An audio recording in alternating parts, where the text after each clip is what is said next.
Bonjour à tous. Bonjour Céline. Alors aujourd'hui je suis en compagnie de Dorothée qui est naturopathe. Alors on a discuté ensemble, on a beaucoup échangé lors d'un rendez-vous et puis on en est venu à pas mal de conclusions sur la naturopathie, sur la santé en général, sur l'alimentation. Comme vous le savez, j'adore découvrir de nouvelles personnes et j'adore vous faire partager des connaissances de différentes personnes. Donc je vais laisser Dorothée se présenter, nous raconter un petit peu son parcours avec la naturopathie et également nous raconter un petit peu tout ce que tu vis au quotidien avec les gens que tu accompagnes dans l'alimentation, dans le mieux-être, dans la naturopathie, etc. Donc je te laisse te présenter. D'accord, merci. Bonjour, et donc je m'appelle Dorothée, je suis naturopathe depuis 8 ans. Alors je suis installée moi dans les Alpes-Maritimes. Donc j'ai étudié la naturopathie donc, dans une école qui s'appelle Esculape. Et puis il y a 8 ans j'ai monté mon cabinet. Alors comme beaucoup de naturopathes, j'étais vraiment intéressée évidemment par l'alimentation, mais j'ai fait une démarche dans un premier temps de l'alimentation la plus hypotoxique qui soit, c'est-à-dire rechercher l'alimentation qui ne nous fera pas de mal. C'est vrai, quand on commence à étudier l'alimentation et puis la naturopathie, on se penche finalement sur tous les aliments qui vont nous encrasser, qui vont nous intoxiquer. Et on en finit par tout enlever. On se dit, bon alors non, la viande j'en veux plus, c'est trop difficile, c'est trop dur de manger des animaux. Le poisson j'enlève parce qu'il est quand même trop pollué. Les céréales, bon mais finalement est-ce que c'est acidifiant, ça va me faire ballonner. Enfin bon, on essaie de trouver cette alimentation idéale et puis on est assez perdu. Alors, toi, tu as cherché aussi de ton côté. C'est peut-être pour ça aussi que tu t'es tournée vers la naturopathie? Oui, c'est pour ça. En fait, il y a plus de 20 ans de cela, quand ma fille aînée était petite, elle a eu beaucoup de problèmes de santé. Et j'ai donc cherché comment la soigner au mieux. Et j'ai découvert le régime sans gluten et sans produits laitiers. Et c'est ça qui l'a soignée. Elle était terriblement malade tout le temps, sous antibiotiques tout le temps. Enfin, ça a été vraiment un parcours du combattant. Et c'est vrai qu'en enlevant le gluten et les produits laitiers, ça a été radical. En quelques jours, elle était guérie. Donc, voilà, c'est par là que je suis rentrée sur le chemin de la naturopathie. Et puis, j'ai commencé à étudier tout type de régime pour voir finalement où était la vérité et quel était le meilleur régime. Et alors, ce qui était complètement déconcertant, c'est que il n'y en avait pas deux qui allaient dans le même sens. Oui.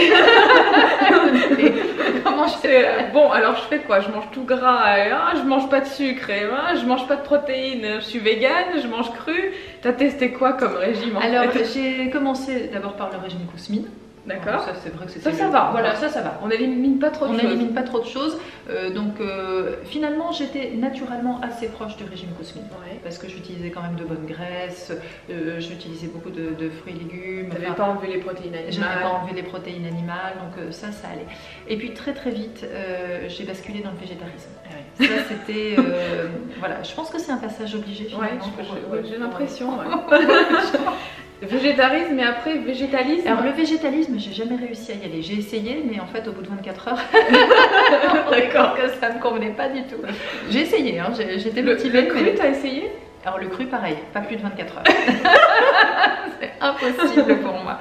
Mais déjà le végétarisme, bien cogné pendant plusieurs années. Ça, je l'ai fait de manière hyper stricte. Vraiment, même quand j'allais dîner chez des amis, je refusais de manger. Alors, tu dis végétarienne, tu mangeais quoi à ce moment-là?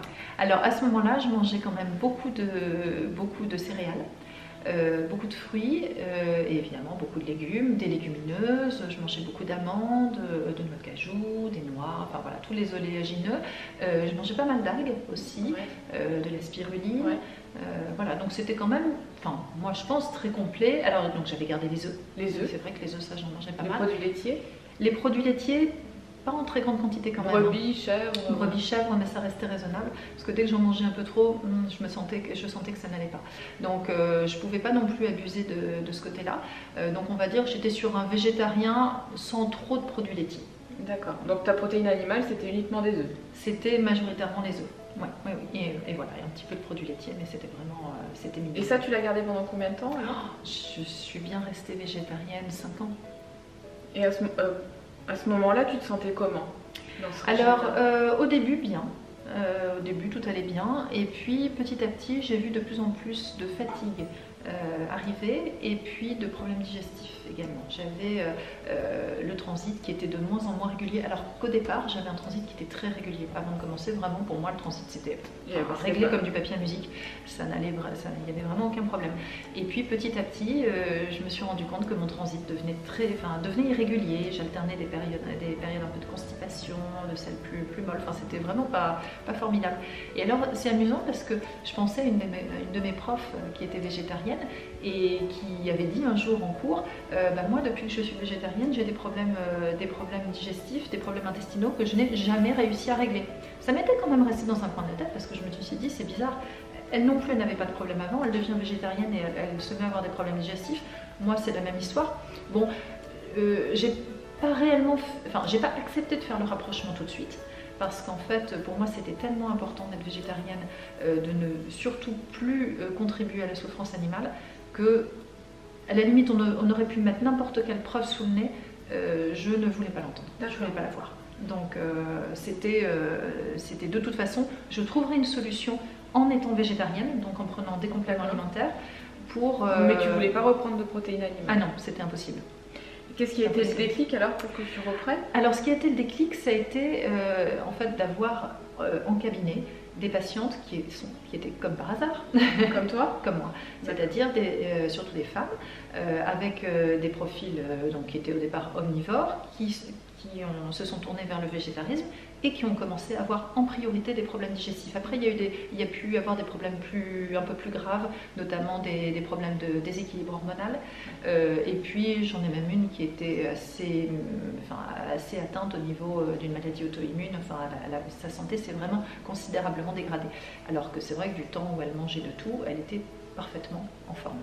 Et donc je suivais ces personnes sans remettre en cause du tout leur projet d'alimentation végétarienne, puisque c'était le mien aussi. Donc je les soutenais, je leur donnais beaucoup. J'essayais de trouver des solutions et vraiment j'essayais tout. J'essayais tout. Alors j'avais des petites améliorations, mais en fait ça ne tenait jamais. Ça allait mieux pendant un mois et demi, 2 mois, et puis ça retombait. Je me disais c'est pas possible, on n'en sortira jamais.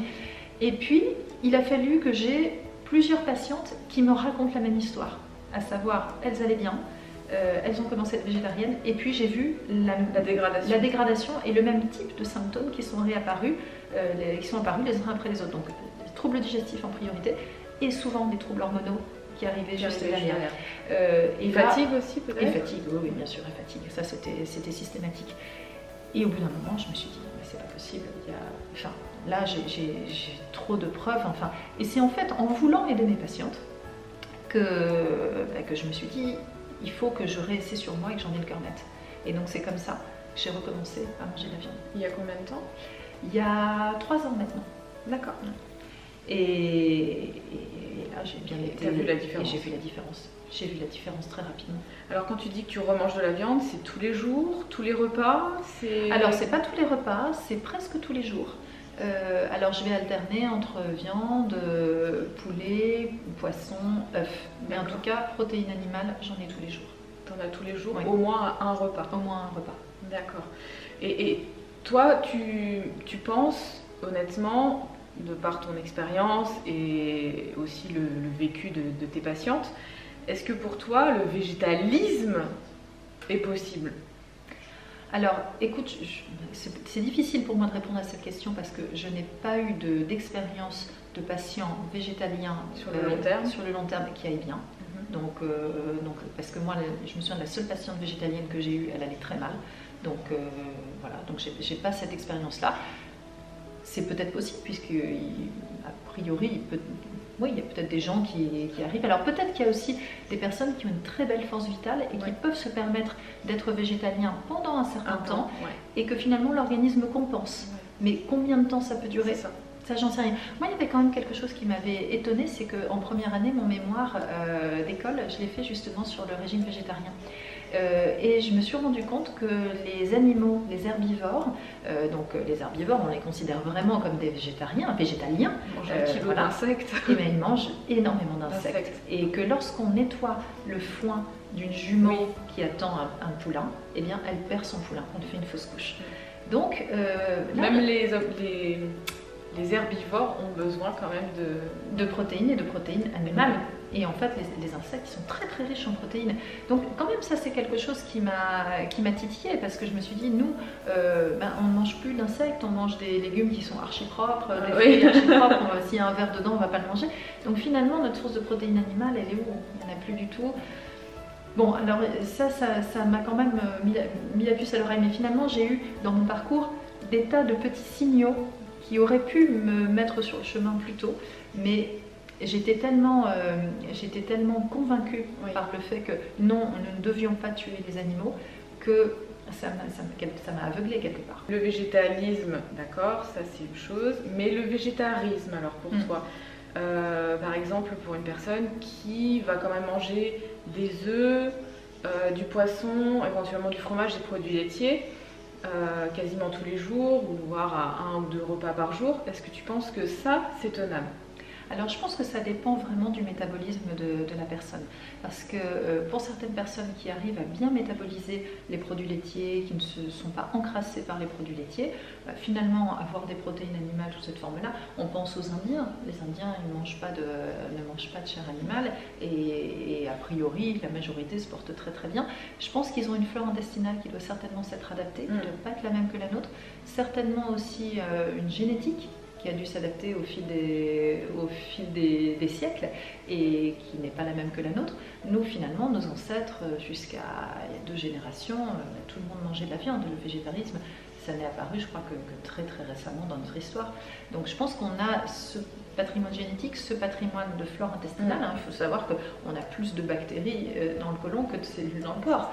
Donc on est avant tout un patrimoine bactérien. Oui. et je crois que ça, c'est très culturel, enfin culturel, on ne peut pas parler de culture, mais c'est un patrimoine qui nous vient de l'endroit où on est né, de nos ancêtres. Bien sûr. Donc c'est pas génétique, mais c'est notre patrimoine. Il y a des personnes qui se sentent pas bien en mangeant de la viande, qui ne tolèrent pas très bien. Moi, je pense à peut-être certaines personnes d'un certain type de groupe sanguin ou d'un certain type aussi de dosha en Ayurveda ou de choses comme ça. Parce qu'il faut savoir qu'on n'est pas tous identiques et qu'on a tous un métabolisme différent. Donc c'est vrai qu'il peut y avoir certaines personnes qui peuvent mal tolérer. J'ai remarqué dans mes accompagnements qu'ils ne tolèrent pas bien la viande rouge en faisant toute... un protocole justement pour apprendre à connaître la personne. Moi je sais qu'il y a des personnes à qui je ne vais pas donner de la viande rouge. Oui, tout à fait. C'est clair, en fait, moi là-dessus je me base sur les groupes sanguins et autant quand je vois une personne du groupe O qui arrive, là je sais qu'au niveau de la viande ça va fonctionner, elle va bien la digérer, bien la métaboliser. Par contre un groupe A par exemple sera vraiment pas à l'aise avec notamment la viande rouge, donc il faudra plus remplacer par du poisson, un petit peu de poulet, voilà, des choses comme ça. Des viandes blanches, mais à la limite un petit peu moins quand même. Et on va donner plus d'œufs. On peut donner un peu de produits laitiers si les produits laitiers sont bien tolérés. Mais là encore, il faut voir comment est le système digestif de la personne. Et parfois, c'est très compliqué parce qu'on a des gens qui arrivent avec des systèmes digestifs qui sont tellement perturbés qu'au départ, le moindre changement alimentaire est très compliqué à faire. Alors justement, en parlant de système digestif, toi, ce que tu remarques le plus dans tes accompagnements, dans les personnes qui viennent te voir, c'est beaucoup des troubles digestifs? Oui, essentiellement. Alors même s'ils ne viennent pas me voir pour des troubles digestifs à la base, lorsque je les questionne sur tous les troubles ou sur leur mode de vie, je me rends compte que les troubles digestifs sont présents, on va dire, dans 80% des cas. On rencontre des troubles que ce soit ou au niveau de l'estomac ou au niveau des intestins, des ballonnements, des flatulences, des lourdeurs digestives, des selles qui sont anormales, des troubles du transit. Ça c'est, oui, je dirais 80% des cas. Et qu'est-ce que tu penses aussi par rapport à tout ça? Parce que c'est vrai qu'aujourd'hui il y a la phobie des protéines, donc là on en a parlé avec le végétalisme. Il y a beaucoup de personnes qui ont la phobie des glucides et qui ont la phobie aussi des lipides. Donc moi je me retrouve aussi confrontée à énormément de personnes dans ce cas-là. Est-ce que toi aussi tu as des gens qui ont peur des lipides? Toujours. Alors systématiquement, là je pourrais dire que c'est 100% de mes patients qui ne mangent pas assez gras. Et à qui je dis systématiquement, maintenant vous allez manger beaucoup plus gras. Au départ, ils ouvrent des yeux écarquillés parce que ils ont l'impression, en me disant « Ah mais je fais très attention, je ne mange pas gras », qu'ils mangent bien. Et c'est une catastrophe. Alors, est-ce que tu penses que justement ces troubles de la digestion, des ballonnements, et aussi de transit lent, est-ce que ça peut être dû à un manque de gras? Je pense oui. Je pense parce que justement quand je leur modifie, alors je modifie tout, je ne modifie pas que la quantité de gras, mais finalement souvent ce qui va être le plus marquant comme changement dans leur alimentation, ça va être de réintroduire du gras en quantité beaucoup plus importante et quand même de diminuer les sucres. Parce que les sucres rapides, beaucoup de gens mangent beaucoup trop de sucres rapides ou de céréales raffinées, enfin voilà, de choses comme ça qui perturbent énormément le transit. Et en quelques jours, quelques semaines, enfin ça va très très vite, les personnes récupèrent un transit qui est un transit normal ou quasi normal. Quelquefois il faut un petit peu plus de temps, mais la différence est flagrante. Alors juste pour certaines personnes, c'est quoi pour toi manger plus gras? Parce qu'il y a des personnes qui vont juste rajouter peut-être quelques gouttes d'huile d'olive, mais c'est quoi manger gras en fait? Alors manger plus gras, ça va être effectivement manger plus d'huile végétale, mais ça va être aussi de ne pas avoir peur du gras animal. Donc pouvoir manger des œufs. Moi j'ai des gens qui me disent je mange 2 œufs par semaine parce que oh là là, il y a du cholestérol. Oui. Donc non, ça je vais leur donner du beurre, je vais leur dire de manger donc des viandes un peu plus grasses, de ne pas avoir peur des viandes grasses, donc notamment des viandes à faire au pot-au-feu, de boire le bouillon du pot-au-feu, de manger pareil de la poule au pot, des choses comme ça, et de boire ce bouillon qui est gras. Après ça peut être d'apporter des fruits oléagineux, des amandes, des noix, des noisettes qui vont être grasses et qui sont du bon gras. Évidemment, je vais leur dire de bannir tout ce qui est frit et graisses transformées. Voilà, les graisses transformées qu'on trouve dans l'industrie agroalimentaire, ça c'est une catastrophe parce que c'est pro-inflammatoire. Donc ça, évidemment, c'est à bannir. Mais dès lors qu'on est sur des graisses naturelles, des graisses finalement comme on les trouve dans la nature, comme les mangeaient nos ancêtres, ça pose aucun problème. Pourtant, tout le monde me dit, voilà, les graisses saturées, oulala, non, mais les graisses saturées, on en a énormément besoin. Surtout les femmes, j'ai l'impression, par rapport aux hormones et tout ça. Oui, on en a besoin. Donc ça, il ne faut absolument pas faire la chasse aux graisses saturées. Autant on peut faire la chasse au sucre, parce que les mauvais sucres, il y en a partout, tous les sucres industriels. Et puis bon, même les sucres naturels, si on en mange en excès, c'est pas bon du tout. Donc si on doit avoir peur des glucides, il faut qu'on ait peur du sucre blanc. Ah oui, sucre blanc et tout ce qui va être raffiné. Raffiné, ça c'est donc évident. Tout ce qui va être farine blanche, sucre blanc, etc. Ça c'est les mauvais glucides. Les pâtes blanches. Oui. Voilà. Ça c'est les glucides qu'il faut, entre guillemets, il faut en avoir peur. Ah mais il faut les bannir. Ceux-là, ils ne doivent pas passer la porte de la maison. Voilà. Il ne faut pas confondre avec des bons glucides, qui vont être des patates douces, des pommes de terre ou des céréales complètes ou des choses comme ça. On va les mettre dans les bons glucides. Dans les glucides qui sont les glucides, je dirais, naturels. Oui, voilà. Qu'il faut consommer tous les jours. Qu'il faut consommer, mais attention à la proportion. En fonction de son activité, en fonction de son activité, de son tempérament, de la saison. Ouais, aussi. Parce que c'est vrai que là en ce moment, il fait pas chaud, on a besoin de manger plus de glucides. En plein été, on ne ressent pas du tout les mêmes besoins. C'est des glucides différents, on va aller ce sont des glucides différents. On va aller vers des fruits ou des choses comme ça plutôt l'été. Donc les lipides, c'est pareil, il faut en avoir peur, mais il faut avoir peur des mauvais lipides. Donc les mauvais lipides, c'est ce que tu disais, c'est les graisses trans. Donc c'est tout ce qu'on va retrouver dans les gâteaux, dans les chips, dans les frites par exemple, dans tous les aliments qui sont frits, etc.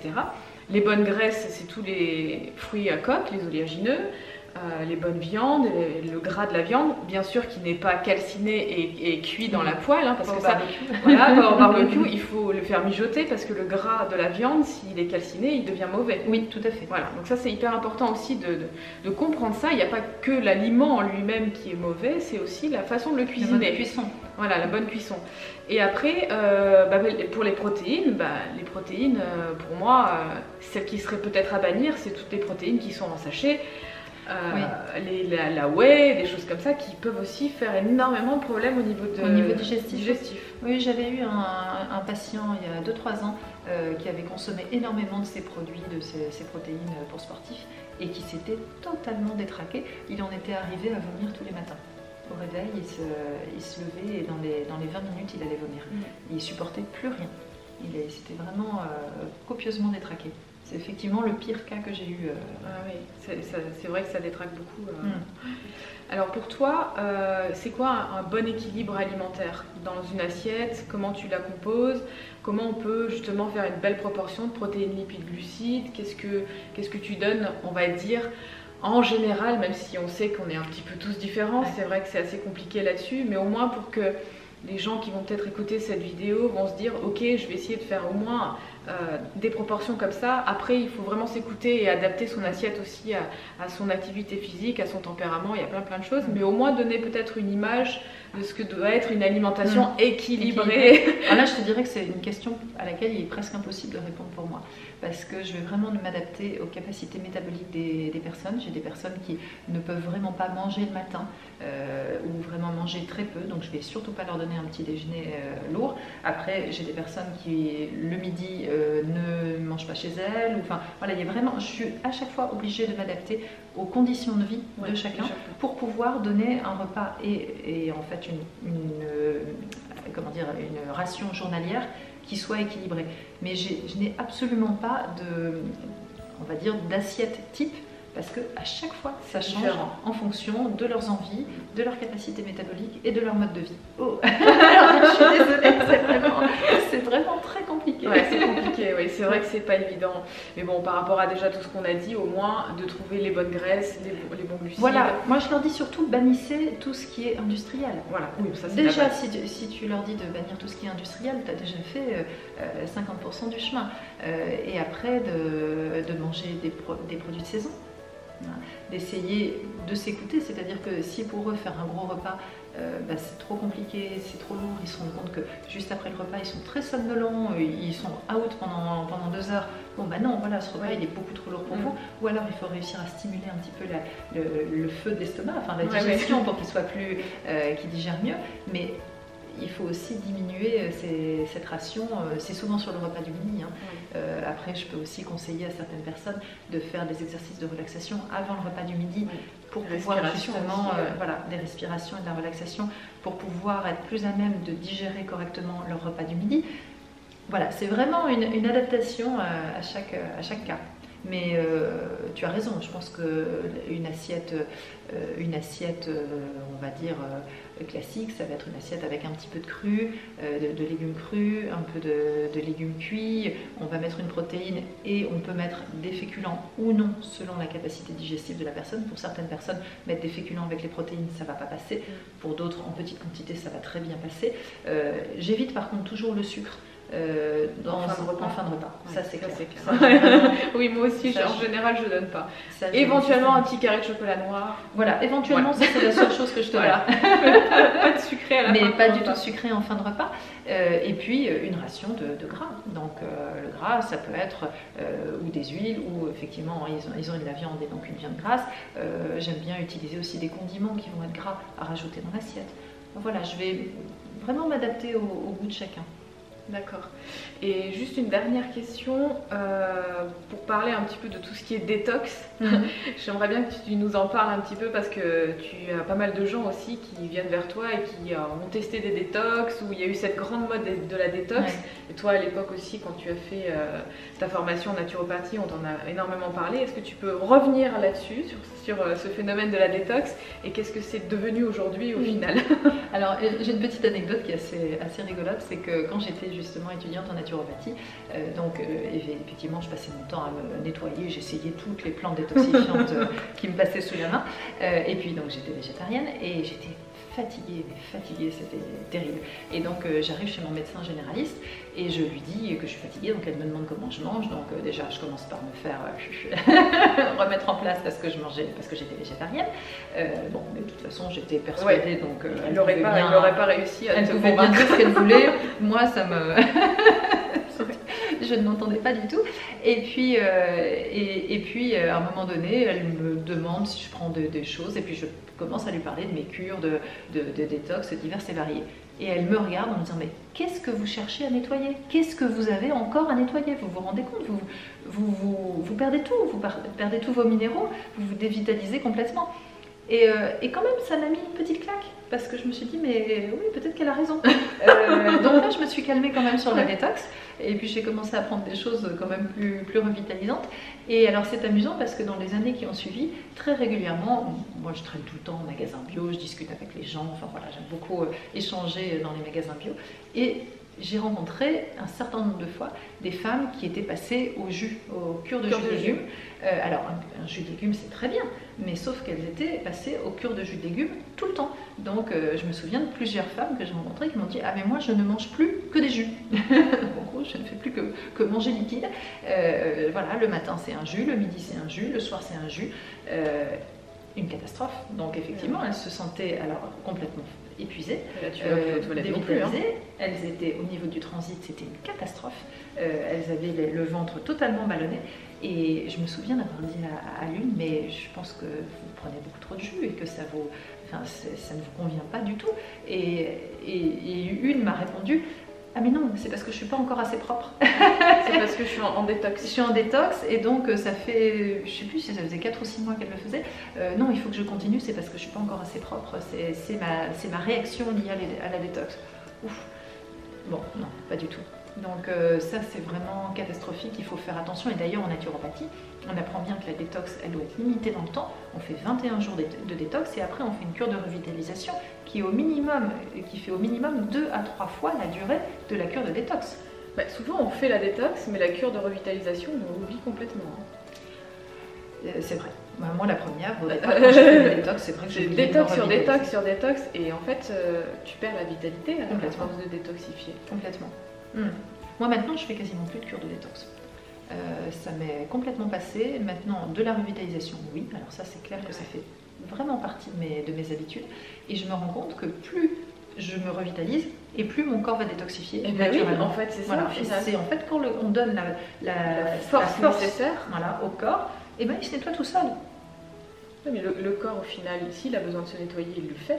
C'est pas parce que nous, on l'oblige et on lui dit aujourd'hui, j'ai décidé que tu allais nettoyer ça et tu vas le faire. On est qui finalement pour décider à la place du corps ce qu'il a à faire à nettoyer? Si il a pas décidé de nettoyer ça, cure du foie, cure de machin, non, on se fatigue. On se fatigue et ce processus de nettoyage, tu as raison, c'est un processus qui est complètement physiologique et si on a l'énergie nécessaire, si on n'est pas carencé, et bien finalement ce nettoyage il se fait tout le temps. Alors c'est sûr que si tu passes ta vie à faire des repas qui sont des repas de Noël et que tu les enquilles tous les jours, évidemment il va falloir détoxifier. Oui. Mais aujourd'hui, qui mange comme ça? L'alimentation qu'avaient nos grands-parents, moi je me souviens de mon grand-père, il avait un sacré coup de fourchette. Il pouvait faire des gros repas tous les jours, des repas d'affaires, tout ça, il mangeait bien. Et d'ailleurs, lui, voilà, on va dire que le docteur Kousmine aurait fait des merveilles sur lui. Tu vois, et ça aurait été vraiment un bon candidat pour Kousmine. Mais aujourd'hui, moi je croise plus des personnes qui mangent 3 pauvres feuilles de salade avec 2 haricots verts qui se battent et qui, en plus de ça, se détoxifient. C'est une catastrophe. Ouais, c'est vrai qu'il y a ce côté où aujourd'hui, moi je me retrouve face à des gens qui mangent entre 500 et 1000 calories par jour. Et qui ont une grosse assiette, hein, parce qu'il y a beaucoup de choses. Il y a beaucoup de végétaux et tout, mais par contre au niveau calories, il n'y a pas grand chose. Il n'y a pas réellement de macronutriments là-dedans, il y a beaucoup de micronutriments. Mais au final, il ne faut pas oublier non plus, je pense, cette notion il faut de la calorie. Il faut du gras, il faut que la machine puisse tourner. Et c'est souvent ces personnes-là, justement, qui perdent de la vitalité, qui veulent faire des cures de détox. Qui prennent du poids. Oui, en plus. Ils prennent du poids. Alors ça, je l'ai eu tellement souvent qu'au départ, je me disais, mais c'est pas possible, je ne comprenais pas ce qui se passait. Cette femme qui mange que des assiettes de salade, comment est-ce qu'elle peut avoir pris 10 kilos dans les 5 dernières années? C'est pas possible. Alors comment tu expliquerais ça, toi? Très franchement, le processus, je ne sais pas. Je ne sais pas expliquer le processus, par contre, je l'ai tellement souvent constaté que c'est une réalité. Des personnes qui, en calories, c'est inexplicable. En fait, il n'y a pas de calories. Il n'y a pas de calories, je pense que le corps, il doit être tellement stressé. C'est le stress, je pense, le cortisol, j'en sais rien, quelque chose comme ça, qui le fait gonfler. C'est plus de la rétention. C'est de la rétention. C'est beaucoup d'eau. Il y a beaucoup d'eau, beaucoup de rétention. Je me suis aperçue dans les personnes que j'accompagnais, les végétaux créent de la rétention. Oui, oui. Trop de végétaux, c'est vraiment pas bon. Non, c'est pas bon. Trop de fibres, trop de cellulose. Que de ça, quoi. Ah oui, que de ça. Le corps, et puis même le transit, il se fait plus. Parce qu'il n'y a plus l'énergie pour le faire. Et du coup, toute cette fibre et cette cellulose, elle doit s'accumuler, se stocker. Puis même au-delà de ça, manger 500 calories tous les jours, il y a un moment donné où tu vas craquer. Tu vas faire un craquage, tu vas faire Souvent, j'ai affaire à des personnes qui me disent je comprends pas, j'ai des troubles du comportement alimentaire. Oui, en même temps, en mangeant comme ça, c'est un peu normal que le corps il a envie de reprendre ses droits. Et c'est ces moments de craquage en fait qui vont faire que le corps va tout stocker parce qu'il a pas assez en fait. Tout à fait. Petit exemple qui est tout récent, qui date de la semaine dernière, une patiente qui avait pris au cours des je crois que des 5 dernières années, elle avait pris 10 à 15 kilos. Elle était vers 110 kilos environ. Elle ne mangeait vraiment que des végétaux cuits à la vapeur, absolument pas de gras, quasiment pas de protéines, un petit peu de céréales, mais vraiment pas grand-chose. C'était vraiment essentiellement des végétaux. Et elle ne pouvait pas comprendre comment elle avait pu prendre du poids. Et donc moi, je l'ai remise à un régime équilibré, donc avec des protéines. Je l'ai obligée à réintroduire des protéines animales, puisqu'elle était végétarienne. Et puis je l'ai surtout obligée à réintroduire du gras. Alors ça, j'ai vraiment été inflexible sur le gras. Et en 5 semaines, elle a perdu 5 kilos. Et ça faisait à peu près, plus de 5 ans qu'elle n'avait pas perdu 1 gramme et qu'au contraire, elle n'avait fait que prendre du poids. Elle m'a dit, je n'ai jamais autant mangé, je me suis jamais autant régalée que ces 5 dernières semaines et j'ai perdu 5 kilos. Elle était enchantée.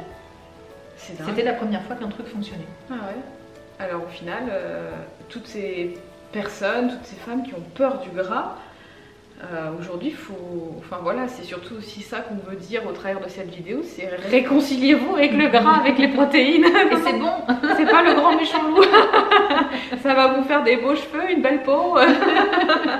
Et puis surtout, ça va vous éviter d'enfler à l'infini, quoi. Ouais. Mais c'est vrai que quand on réfléchit à ça, dans la tête de beaucoup de gens, manger des salades, des légumes, c'est bon, c'est bien pour la santé, etc. Je vais pas grossir. Ah bah non, c'est faux. Sur le papier, ça marche peut-être, mais dans le corps, ça marche pas. Je pense que le corps, il a besoin d'avoir des briques pour se former. Il a besoin de ça, et les meilleures briques, c'est surtout les protéines et le gras avant tout. Oui. Les glucides aussi, bien sûr, parce que c'est le carburant du corps, il en faut aussi. Mais il faut garder les 3 macronutriments dans son alimentation, il faut rien retirer. Et après, s'il y a certaines personnes qui veulent quand même retirer la viande rouge par exemple de leur alimentation, d'accord, mais il faut quand même qu'il y ait toujours quand même une source de protéines animales, quoi qu'il arrive. Tu en es la preuve par ton vécu personnel et puis le vécu aussi avec tous les gens que tu accompagnes. Et là, il y a des gens encore qui sont réticents et qui ne veulent pas reprendre la protéine animale. Oui, mais ces gens-là, ils ne reviennent pas me voir. Je leur explique et en fait, ils me disent, mais non, je suis désolée, je ne vais pas pouvoir le faire. Et donc, je leur dis, mais moi, dans ces conditions-là, je suis désolée, mais je sais très bien que je peux vous suivre pendant 1 an, 2 ans et qu'on en sera toujours au même point. Donc, je préfère vous laisser faire votre chemin de votre côté, puis revenez me voir si vous évoluez, si vous changez d'avis. Mais moi, en tout cas, aujourd'hui, je n'ai pas de solution à leur proposer. Parce que je l'ai essayé, j'ai, on va dire, expérimenté le modèle dans tous les sens. Et aujourd'hui, je n'ai pas de solution. D'accord. Sur certains profils. Après, il y a des profils qui a priori en végétarien, pas végétalien, mais végétarien avec une belle force vitale et puis qui supporte bien les produits laitiers, ça fonctionne. Pourtant, tu te complémentais, tu prenais de la B12, tu prenais tout. Oui. Parce que souvent, c'est ce que les personnes vont me dire, oui, mais c'est parce qu'elle le faisait mal, oui, mais c'est parce qu'elle prenait pas la B12, c'est parce qu'elle prenait pas la vitamine D. Mais bon, en même temps, je me dis, est-ce que c'est bien aussi finalement d'être végétarien, végétalien et de devoir se complémenter avec 50 trucs, c'est que c'est pas naturel quelque part. Il y a quand même un problème. Si tu te retrouves avec 12 comprimés tous les matins, c'est pas très normal. Non, c'est pas normal. Bah écoute, merci beaucoup pour ton intervention, pour ton témoignage. J'espère qu'il y a pas mal de personnes aussi qui pourront trouver des réponses à certaines de leurs questions. Donc toi, tu exerces sur Grasse. Je suis sur Châteauneuf, juste à côté de Grasse. Voilà, à côté de Grasse. Je laisserai de toute façon en dessous tes coordonnées, comme ça s'il y a des gens qui veulent te contacter. Et puis de toute façon, on va se retrouver très prochainement. On va faire une autre vidéo ensemble et on va vous parler cette fois-ci des champignons. De tout ce qui va être aussi pour soigner pas mal de maladies, de problèmes de santé, etc. Comment on peut soigner avec la mycothérapie. Donc c'était quelque chose que moi je ne connaissais pas vraiment, et donc du coup Dorothée va nous en parler vraiment en détail. Je vais lui poser plein de questions parce que je ne sais pas du tout ce que c'est, et on se retrouve très prochainement pour une autre vidéo, et on vous dit à très bientôt. Au revoir.